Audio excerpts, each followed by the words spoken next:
Puluhan ibu rumah tangga tertipu bisnis minyak goreng, salah satunya Herlina 50 tahun, warga Jalan Pertahanan Darat, Kelurahan 16 Ulu, Kecamatan Seberang Ulu 2, Palembang, yang membuat laporan di SPKT Polrestabes Palembang.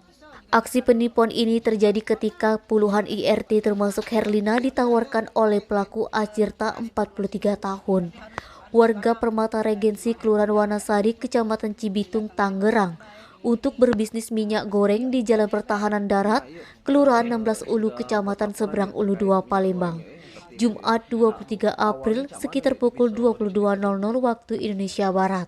Korban menceritakan penipuan ini berawal ketika korban sedang di rumah dan ada pelaku Acirta yang datang dari samping kontrakan, langsung mengajak puluhan IRT termasuk korban untuk berbisnis minyak goreng dan barang sembako lainnya dengan hasil yang untung besar. Herlina menuturkan usai memberikan uang ke pelaku Acirta sebesar 400 juta, korban belum ada kabar hingga hari ini. Herlina dan rekan-rekan sempat menelepon dan menanyakan ke pelaku kabar bisnisnya, namun pelaku tidak ada respon sama sekali.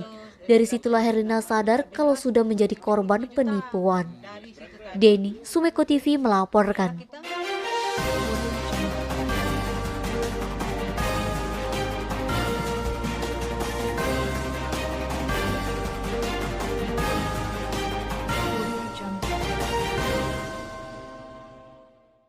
Ustadz Abdul Somad LCMA memberikan tausiah di hadapan ratusan jemaah sholat Isya dan Tarawih berjamaah di Geraha Kanzul Munawir Binuri Sholat Haji Kemas Halim, Jalan Dr. M. Isa nomor 1 Palembang, Sabtu 23 April malam.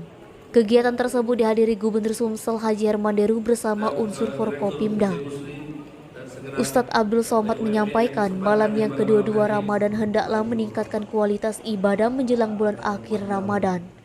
Di antaranya dengan berzikir, itikaf, membaca Al-Quran, serta mengamalkan sunnah Nabi Muhammad SAW. Gubernur Sumsel Haji Herman Deru mengatakan sangat mengapresiasi kegiatan rutin tahunan yang diselenggarakan oleh salah satu tokoh Sumsel, Haji Kemas Halim. Melalui kegiatan seperti sholat Isya dan Tarawih berjamaah ini diharapkan dapat mengeratkan silaturahmi. Herman Deru berharap apa yang telah dilakukan keluarga besar Kemas Haji Alim dapat menjadi contoh bagi warga Sumsel lainnya. Fadli, Sumeko TV melaporkan.